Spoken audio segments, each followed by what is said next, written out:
Saudaraku, sebagai seorang mukmin, tentu kita semua mengimani bahwa Allah Subhanahu wa Ta'ala itu ada. Alam semesta yang indah dengan gugusan planet, bulan, bintang, dan galaksi membuktikan bahwa Allah Subhanahu wa Ta'ala itu ada.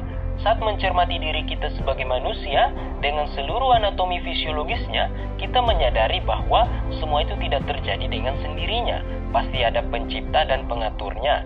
Dialah Allah Subhanahu wa Ta'ala. Allah Subhanahu wa Ta'ala tak sekedar menciptakan manusia. Allah Subhanahu wa Ta'ala pun menyediakan fasilitas yang lengkap di dunia agar manusia dapat memenuhi kebutuhan hidupnya. Allah Subhanahu wa Ta'ala menyiapkan udara, air, alam dengan seisinya agar dapat dinikmati oleh manusia.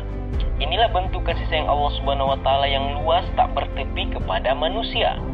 Karena kasih sayangnya pula, Allah Subhanahu wa Ta'ala memberi manusia petunjuk, tentu agar manusia dapat menjalani kehidupan ini dengan benar dan lurus.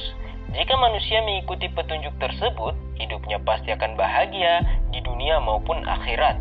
Surga pun menjadi anugerah terindah dari Allah Subhanahu wa Ta'ala kepada dirinya. Sebaliknya, jika manusia tidak mau mengikuti petunjuknya, hidupnya pasti sesat, jauh dari bahagia. Di akhirat pun dia akan mendapat siksa neraka. Nauzubillah min dzalik. Petunjuk Allah Subhanahu wa Ta'ala tersebut tertuang dalam syariahnya, itulah syariah Islam.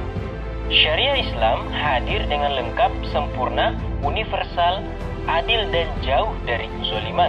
Karena itu, syariah Islam pasti mendatangkan rahmat untuk seluruh manusia dan alam semesta. Di tengah kehidupan yang sekularistik seperti saat ini, banyak orang mulai berani untuk melecehkan ajaran Islam. Mengapa hal ini terjadi? Karena dalam paham sekularisme, Islam harus disingkirkan dari pengaturan kehidupan.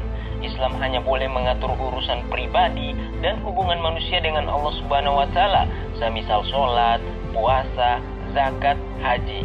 Oleh karena itu, dalam kehidupan sekuler, syariat Islam tidak boleh hadir untuk mengatur negara dan urusan publik lainnya.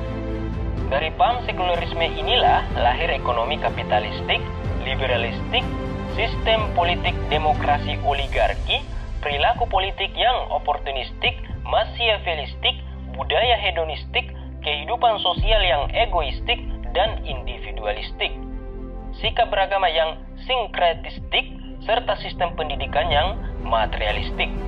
Perjuangan umat Islam pun menerapkan syariah Islam secara kafah, konsep ayat suci di atas ayat konstitusi, perda syariah, apalagi perjuangan penegakan khilafah, pasti akan dianggap bertentangan dengan sistem sekularisme.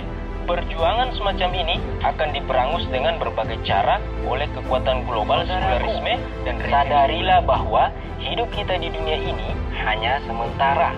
Sudah pasti kita akan kembali kepada Allah Subhanahu wa Ta'ala, meninggalkan dunia ini dengan seluruh fata morgananya. Sadarilah bahwa hidup di dunia ini hanyalah persinggahan singkat menuju tujuan yang sesungguhnya. Itulah alam akhirat yang abadi. Kita pastinya berharap meraih surganya. Karena itu, waktu yang singkat di dunia ini seharusnya kita isi dengan amal solih sebagai wujud dari ketaatan kepada Allah Subhanahu wa Ta'ala.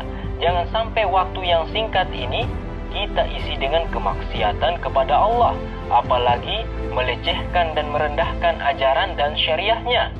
Hidup yang semacam ini akan jauh dari keberkahan. Wallahu a'lam.